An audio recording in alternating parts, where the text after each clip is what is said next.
Hello guys, welcome back to our channel village Vakeel Vasvi. మీరు కనుక మన ఛానల్ మొట్టమొదటిసారిగా చూస్తున్నట్లయితే please do like and subscribe to our channel. ఈరోజు నిన్న వీడియోలో మీకు నేను రెస్టిట్యూషన్ ఆఫ్ కాన్జుగల్ రైట్స్ గురించి ఎక్స్ప్లెయిన్ చేశాను కదా. సో ఈరోజు నెక్స్ట్ మ్యాట్రిమోనియల్ రెమెడీ అయిన జ్యుడిషియల్ సెపరేషన్ గురించి అయితే ఎక్స్ప్లెయిన్ చేయబోతున్నాను. సో మోస్ట్లీ మనకి ఫ్యామిలీ అడ్వకేట్గా ఉండే వాళ్ళకి ఎక్కువగా కేసెస్ నమోదయ్యేది జనరల్గా ఈ మ్యాట్రిమోనియల్ రెమెడీస్ గురించే కదా. సో అందులో ఈ సెకండ్ వచ్చేసరికి జ్యుడిషియల్ సెపరేషన్. జ్యుడిషియల్ సెపరేషన్ అంటే ఏంటి, ఏ సెక్షన్లో డిఫైన్ చేశారు, వాటి యొక్క గ్రౌండ్స్ ఏంటి, దాని యొక్క సారాంశం ఏంటి అంతా కూడా మీకు ఈ వీడియోలో ఎక్స్ప్లెయిన్ చేస్తాను.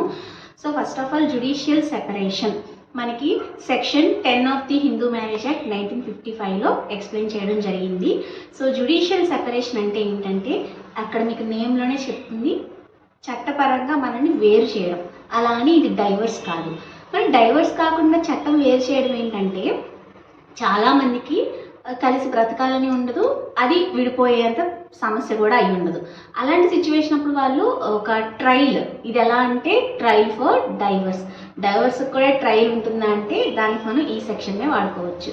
సో ఇక్కడ వచ్చేసరికి ఏంటంటే వాళ్ళు ఎవరైతే విడిపోవాలి అనుకోవట్లేదు, అట్లని కలిసి ఉండాలనుకోవట్లేదు, సరే మనం కొన్ని రోజులు దూరంగా ఉందాం, తర్వాత ఏమనిపిస్తే అది చేయొచ్చు అనే ఇది ఉంటుంది కదా. సో చాలా చక్కగా ఆలోచించి మనకి ఈ సెక్షన్ పెట్టడం జరిగిందనమాట.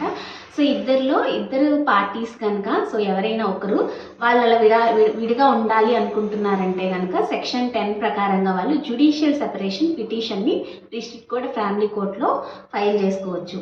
అయితే సో దీనిలో ఏంటి అంటే ఒక 1 ఇయర్ పాటుగా, ఒకప్పుడు మనకి 2 ఇయర్స్ వరకు కూడా జ్యుడిషియల్ సెపరేషన్ ఉండేది. సో కొన్ని అమెండ్మెంట్స్ తర్వాత మనకి 1 ఇయర్ పాటే వేరుగా ఉంటే సరిపోతుంది. సో కోర్టు ఏం చేస్తుందంటే ఒక 1 ఇయర్ అయితే కనుక వాళ్ళని వేరుగా ఉండమని తీర్పిస్తుంది. అప్పుడు ఆ పర్టికులర్ టైంలో ఇబ్బంది పెట్టకూడదు అనమాట పార్ట్నర్ని ఎవరు కూడా. అంటే ఏ పార్ట్నర్ అయితే దీనికి సంబంధించి వేసుకుని దూరంగా ఉన్నారో సో వాళ్ళని ఇబ్బంది పెట్టకుండా ఉండాలి. అయితే వాళ్ళిద్దరు మరి కలిసిపోవచ్చే ఈ టైంలో లేదా లేకపోతే అసలు ఇప్పుడు జ్యుడిషియల్ సెపరేషన్ తీసుకోవాలంటే ఎట్లాంటి గ్రౌండ్స్ ఉండాలి. ఫస్ట్ ఆఫ్ ఆల్ జ్యుడిషియల్ సెపరేషన్కి అట్లనే డైవర్స్కి సేమ్ గ్రౌండ్స్ ఉంటాయి. సో మీకు మొత్తం గ్రౌండ్స్ కూడా ఎక్స్ప్లెయిన్ చేస్తాను. యాక్చువల్గా మనకి జ్యుడిషియల్ సెపరేషన్కి సంబంధించి గ్రౌండ్స్ గురించి మాట్లాడుకోవాలంటే బిఫోర్ 1976 అమెండ్మెంట్, ఆఫ్టర్ 1976 అమెండ్మెంట్ గురించి చెప్పుకోవాలి. మనకి 1976 అంటే ఈ యొక్క అమెండ్మెంట్ రాకముందు జ్యుడిషియల్ సెపరేషన్కి సంబంధించి ఒక 6 గ్రౌండ్స్ మాత్రమే ఉండేవి. అవేంటంటే desertion, cruelty, leprosy, venereal disease, insanity or unsoundness of mind and adultery. So ఈ 6 గ్రౌండ్స్ ఉండే. ఇప్పుడు మొత్తానికి మనకి 1976 అమెండ్మెంట్ తర్వాత ఇంకా కొన్ని గ్రౌండ్స్ అనేది యాడ్ చేయడం జరిగింది. సో ఈ గ్రౌండ్స్ బోత్ హస్బెండ్ అండ్ వైఫ్కి వర్తిస్తాయి, అలాగే వైఫ్కి సెపరేట్ గ్రౌండ్స్ కూడా ఉన్నాయి. సో ఫస్ట్ ఇద్దరికి అవైలబుల్గా ఉన్న గ్రౌండ్స్ ఏంటి అంటే, సో మనకి ఇక్కడ 8 గ్రౌండ్స్ ఉంటాయి అన్నమాట ఇప్పుడు ప్రస్తుతానికి. అంటే అమెండ్మెంట్ తర్వాత 9 ఉన్నాయి, బట్ ఒకటైతే తీసేశారు తర్వాత. సో ఫైనల్ ఇప్పుడు ఒక 8 గ్రౌండ్స్ ఉన్నాయి. సో 8 గ్రౌండ్స్ ఏంటి అనేది ఎక్స్ప్లెయిన్ చేస్తాం. ఫస్ట్ మీకు adultery, cruelty, desertion, conversion, unsoundness of mind, venereal disease, renunciation of world, presumed death. So ఈ 8 గ్రౌండ్స్ని అయితే కనుక యూజ్ చేసుకుని జ్యుడిషియల్ సెపరేషన్కి సంబంధించి రెమెడీ పొందొచ్చు. అయితే ఒక్కొక్క గ్రౌండ్ మీకు ఎక్స్ప్లెయిన్ చేస్తాను. ఫస్ట్ అడల్టరీ అంటే ఎయిదర్ స్పౌస్, ఇప్పుడు ఎవరికైనా పెళ్ళి అయిపోయిన తర్వాత other than their spouse if any illegal relationship, అప్పుడు వాళ్ళు ఈ గ్రౌండ్ని యూజ్ చేసుకుని కూడా జ్యుడిషియల్ సెపరేషన్ తీసుకోవచ్చు. జ్యుడిషియల్ సెపరేషన్ ఎందుకు తీసుకోవాలంటే ఏమో ఆ 1 ఇయర్లో వాళ్ళు మారుతారా అంటే, వాళ్ళకి చెప్పాను కదా జ్యుడిషియల్ సెపరేషన్లో విడిపోవాలని ఉండదు, కలిసి ఉండాలని ఉండదు, అలాంటప్పుడు తీసుకుంటారు. సో ఇది అడల్టరీ. తర్వాత క్రూయల్టీలో మనకి ఫిజికల్, మెంటల్ 2 ఉంటాయి. ఏంటంటే మానసికంగా కానీ భౌతికంగా కానీ వాళ్ళని హింస పెట్టడము, హింసించడము, కొట్టడము లేదా తిట్టడము. సో ఇంకా ఏదైనా నీకు ఇలా ఈ రిలేషన్షిప్ ఆ రిలేషన్షిప్ అని చెప్పి వాళ్ళని హెరాస్ చేయడం అనమాట, అది cruelty. Next desertion. So desertion వచ్చేసరికి ఏంటంటే వాళ్ళు విడిపోవడం. సో దాదాపుగా 2 ఏళ్ళ పాటు కూడా వాళ్ళు కలిసి ఉండకుండా వేరువేరుగా ఉండడము అట్లా చేస్తున్నారు. సో అది. అండ్ దీనికి సంబంధించి మనం అలా విడిగా ఉంటే మనం రెస్టిట్యూషన్ వేసుకుంటాం కదా, బట్ ఎలాంటి మిస్టేక్ ఉండకుండా ఉండాలి. తర్వాత కన్వర్షన్.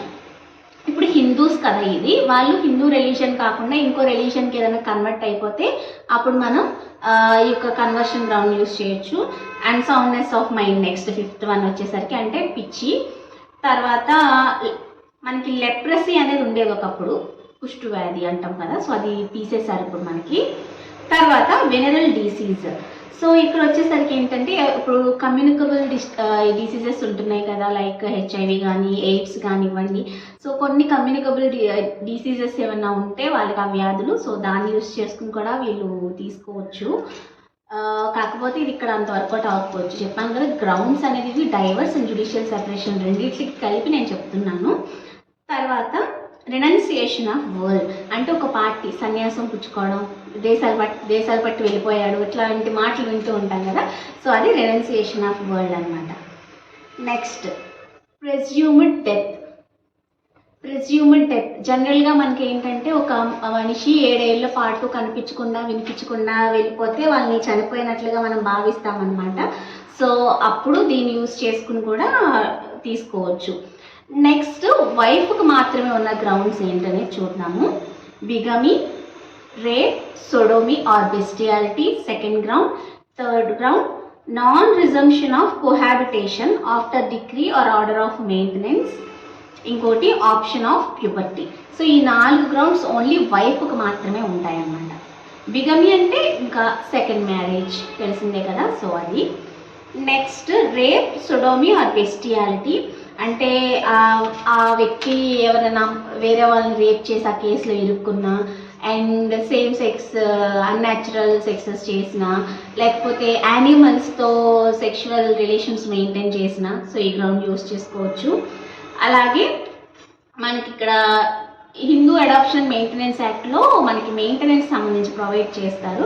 సో ఆ ప్రొసీడింగ్స్ పాస్ చేసిన తర్వాత కూడా అంటే ఇప్పుడు మనకి ఏంటంటే మెయింటైన్ చేయమని చెప్తారు కదా, నువ్వే భరించాలి భర్త అన్నప్పుడు కూడా తను ఇంకా అలా ఉండకుండా ఇంకా నెగ్లిజెంట్గా అలా ఉన్నప్పుడు కూడా తీసుకోవచ్చు. And option of puberty. So ఎవరైతే ఒక మహిళకి 15 years లోపు పెళ్ళిళ్ళు జరిగి అట్లా ఉన్న వాళ్ళు ఏంటంటే 18 years వచ్చేలోపు ఆ పెళ్ళిని క్యాన్సిల్ చేసుకోవచ్చు. సో అదొక గ్రౌండ్ ఉంటుంది. అండ్ ఈ 4 గ్రౌండ్స్ కూడా మనకి amendment act, Hindu marriage laws amendment act of 1976లో యాడ్ చేయడం జరిగిందనమాట. అయితే మీకు ఒక డౌట్, ఇప్పుడు ఈ గ్రౌండ్స్ అన్నీ మనకి డైవర్స్కి సేమ్, దీనికి సేమే. సో ఇందులో ఉన్న గ్రౌండ్స్ ప్రకారం యూజ్ చేసుకుని మనం తీసుకుంటాం. సో అయితే మరి కంప్లీట్గా అసలు ఏంటి కాన్సిక్వెన్సెస్, అలానే ఈ జ్యుడిషియల్ సెపరేషన్ వేసిన తర్వాత వాళ్ళు కలిసిపోవచ్చా కలిసిపోకూడదు అంటే బ్రహ్మాండంగా ఎప్పుడు కావాలంటే అప్పుడు కలిసిపోవచ్చు. అక్కడితో ఇంకా అది రద్దు అయిపోయి చాలా వాళ్ళు ఇంకా హ్యాపీగా ఉంటారనమాట. మళ్ళీ వచ్చి జ్యుడిషియల్ సెపరేషన్లోనే ఉన్నాం డైవర్స్ అమ్మంటే కుదరదు, కలిసిపోయారంటే కావాలంటే మళ్ళీ వేరుగా ఉండి మళ్ళీ తీసుకోవాల్సి ఉంటుంది. అయితే ఇంకా ఎఫెక్ట్ ఏంటి అంటే జ్యుడిషియల్ సెపరేషన్కి సంబంధించి పర్మనెంట్గా మ్యారేజ్ అయితే డిజల్యూట్ అయిపోదు ఇందులో. సో కంప్లీట్గా అయితే పోదు, సో డైవర్స్ అయితేనే పోతుంది. సో 1 year మాత్రమే వేరుగా అనేది ఉండాల్సి ఉంటుంది. అలానే ఈ జ్యుడిషియల్ సెపరేషన్లో కూడా మెయింటెనెన్స్ అనేది ఇవ్వాల్సి ఉంటుంది వైఫ్కి. అట్లానే ఇద్దరు కూడా తర్వాత కలిసి ఉండకూడదు అనే రెస్ట్రిక్షన్ అయితే లేదు, వాళ్ళకి ఎప్పుడు కావాలంటే అప్పుడు కలిసిపోవచ్చు. అట్లానే దీనికి సంబంధించి వాళ్ళు ఇంకొక పెళ్లి చేసుకోకూడదు. ఇప్పుడు డైవర్స్ అయితే వెంటనే పెళ్లి చేసుకుంటారు కానీ జ్యుడిషియల్ సెపరేషన్ ఇంకొక పెళ్లి చేసుకోకూడదు. అలాగే ఇప్పుడు యాలిమనీ అనేది వైఫ్కి ఇవ్వాల్సి ఉంటుంది, సెపరేట్ అయ్యే వరకు కూడా తానే మెయింటైన్ చేయాల్సి ఉంటుంది అనమాట. సో ఈ విధంగా మనకి జ్యుడిషియల్ సెపరేషన్లో ఏంటి అనేది, so judicial separation section 10 of the Hindu marriage యాక్ట్లో చెప్పబడింది. దీనికి గ్రౌండ్స్ అనేది ఇద్దరికి అవైలబుల్గా ఉన్నవి 8 ఉన్నాయి, భార్యకు మాత్రమే ఉన్నవి 4 ఉన్నాయి. అండ్ దీనికి సంబంధించి ఎఫెక్ట్ కూడా చెప్పాను కదా, వాళ్ళ రిలేషన్షిప్ అనేది ఏం పోదు, 1 year మాత్రమే వేరుగా ఉంటారు. అండ్ 1 year కూడా ఖచ్చితంగా వేరుగా ఉండాలంటే అక్కర్లేదు, కలిసిపోవాలంటే కలిసిపోవచ్చు. So this is all about judicial separation under Hindu marriage act. రేపటి వీడియోలో డైవర్స్ అలాగే మ్యూచువల్ డైవర్స్ గురించి ఎక్స్ప్లెయిన్ చేసుకున్నాము. అండ్ అలాగే జ్యుడిషియల్ సెపరేషన్కి అండ్ డైవర్స్కి కూడా డిఫరెన్సెస్ తెలుసుకున్నాము. సో ప్రీవియస్ వీడియోలో కాంజుగల్ రైట్స్ ఉంది కదా, చూడని వాళ్ళు ఎవరైనా ఉంటే చూడండి. అలాగే మీ ఫ్రెండ్స్కి కూడా వీడియో షేర్ చేయండి. ఇంకా మీకు ఎలాంటి కాన్సెప్ట్స్లో కావాలనుకుంటున్నారు తప్పకుండా కమెంట్స్లో చెప్పండి. మరొక వీడియోతో మళ్ళీ కలుసుకుందాం. Until then keep watching. By.